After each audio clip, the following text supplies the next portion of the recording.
ఉండకూడదనే మా డిమాండ్ కూడా sir. Right, మళ్ళీ వస్తాం మీ దగ్గరికి. ఒకసారి జగదీష్ గారు కూడా జాయిన్ అయ్యారు. వెంకటేశ్వర రెడ్డి గారు, మీ అనుమతితో ముందర ఆయనతో మాట్లాడినా, ఎందుకంటే మీతో చాలా మాట్లాడండి. జగదీష్ గారు నమస్కారం, welcome to big debate. So ఈరోజు చాలా డెవలప్మెంట్స్ అండి. ఈరోజు మళ్ళీ సినిమా పరిశ్రమ అంతా సాహో అంటూ వెళ్ళి తెలంగాణ సీఎం గారి ముందు చేతులు కట్టుకొని నుంచోబోతోంది దిల్ రాజు గారి నాయకత్వంలో, ఆధ్వర్యంలో. ఎందుకంటే అది ఆయన అవసరం. ఇవాళ రేపు సంక్రాంతికి రిలీజ్ అయ్యే 4 సినిమాల్లో 3 సినిమాలు ఆయనవే. ఇక్కడ బెనిఫిట్ షోలు లేవు అనుకోండి, ఇబ్బందే కదా. ఎందుకంటే ఇవాళ సినిమా లైఫ్ వారం రోజులే. వెనకట్లాగా 100 రోజులు, శతదినోత్సవాలు, లేకపోతే 2 ఏళ్ళు 3 ఏళ్ళు ఆడే రోజులు లేవు.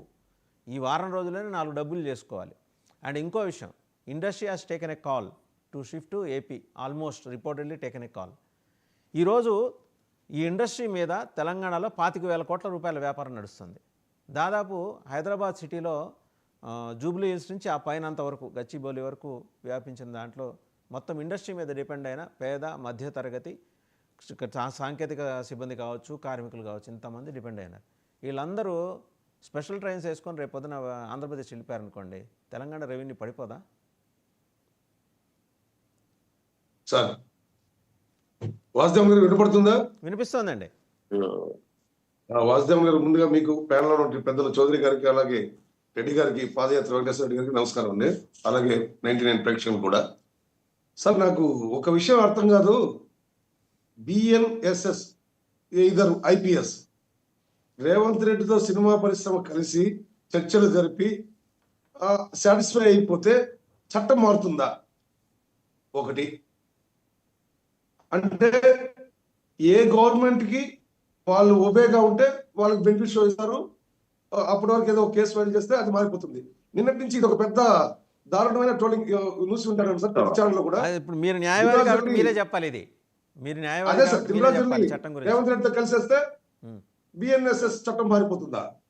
అంటే ఓ సెలబ్రిటీ, ఓ సినీ నటుడు బాధ్యత మరిచిపోయి నిర్లక్ష్యంగా పోలీసులు వద్దంటే కూడా తను ఆ సినిమా చూడడానికి రావడం, క్రౌడ్ పుల్లింగ్ జరగడం, అతని వ్యక్తిగత రక్షకులు, వ్యక్తిగత సిబ్బంది, అతని బాడీ గార్డ్స్, సెక్యూరిటీ వాళ్ళు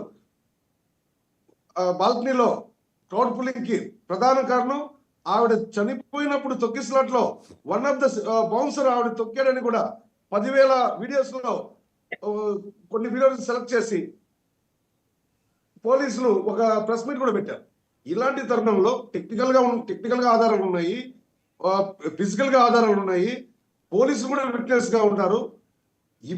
ఇప్పుడు మాట్లాడాల్సింది ఆ హీరో కావచ్చు, ఆ హీరోతో పాటు ఉన్న సిబ్బందికి కావచ్చు, ఆ థియేటర్ యజమానికి కావచ్చు, అవుట్ ఆఫ్ 8 మొత్తం 18 మంది ముద్దాయిలుగా తేల్చారు. ఇలాంటి తరుణంలో రేవంత్ రెడ్డిని కలిస్తే ఈ సమస్య పోతుంది అనుకుంటే మరి చట్టాలు ఎందుకు, కోర్టులు ఎందుకు, మళ్ళా కోర్టుకు వెళ్ళడం ఎందుకైతే నేరుగా రేవంత్ రెడ్డి కోర్టును నడపచ్చు కదా సార్. ఇక్కడ బాధ్యత ఉండాలి సార్. ఎస్పెషల్లీ సినిమా నటులకి, రాజకీయ నాయకులకి బాధ్యత ఉండాలి. ఈ విషయాన్ని రాజకీయం చేస్తూ టీడీపీని టార్గెట్ చేయాలని బీఆర్ఎస్ లేకపోతే వైసీపీనో ఇంకో పార్టీనో దీనికి రాజకీయ రంగు పులిమి గత కొన్ని రోజులుగా ఓ మహిళ చనిపోయింది, ఓ బిడ్డ అనాథ అయింది, మరో బిడ్డ చావుమతుల మధ్య కొట్టాడుతున్నాడు, ఆ కుటుంబమే చిందరబందరాయని.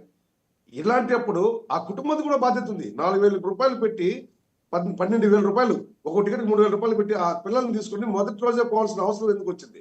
ఇలాంటి సంఘటనలు పునరావృతం కాకుండా గవర్నమెంట్ ఏ విధంగా బాధ్యత వహించాలి? అదే విధంగా రాజకీయ పార్టీలకు బాధ్యత లేదా? ఇలాంటి వాటిని జరగకుండా చూడాల్సిన బాధ్యత లేదా? మనం నాగరిక సమాజంలో ఉన్నామా, ఆటవిక సమాజంలోకి వెళ్ళిపోతున్నామా అన్నట్టుగా ఈ సంఘటనల్ని మనం చట్టపరంగా వాళ్ళని శిక్షించాల్సింది, వాళ్ళ పరివర్తన తీసుకురావాల్సింది పోయి దీనికి ఒకడంటాడు ఆయన పెద్ద హీరో, ఆయన రావచ్చు, ఏం ఇబ్బంది లేదు, ఈ పోలీసుల వైఫల్యం ఒకడంటాడు. పోలీసుల వైఫల్యం అంటే గవర్నమెంట్ వైఫల్యం. ఇప్పుడు పోలీసులు కూడా ఆయన ప్రివెంట్ చేయాలి కదా. ఆయన 4-5 కార్లు వేసుకొని కాన్వాయ్గా వచ్చినప్పుడు అయ్యా ఈ విధంగా థియేటర్లోకి వెళ్తే ఆ థియేటర్కి ఎన్ని దూరాలు ఉన్నాయి, ఎంతమంది దాంట్లో లోపలికి వెళ్ళగలరు ఇబ్బంది లేకుండా, ఇంతమందిని గేట్ దగ్గర ప్రివెంట్ చేయలేనప్పుడు వాళ్ళు ఇమీడియట్ గా యాక్షన్ తీసుకోవాల్సింది యుద్ధ ప్రాతిపదికన అక్కడ పోలీసుల్ని మెన్ని గ్యాదరింగ్ చేసి పోలీసులు తీసుకొచ్చి వీళ్ళని ప్రివెంట్ చేయాల్సింది. అంటే పోలీసులు కూడా క్రౌడ్ ని ఒక బాధ్యత లేకుండా వ్యవహరించారు.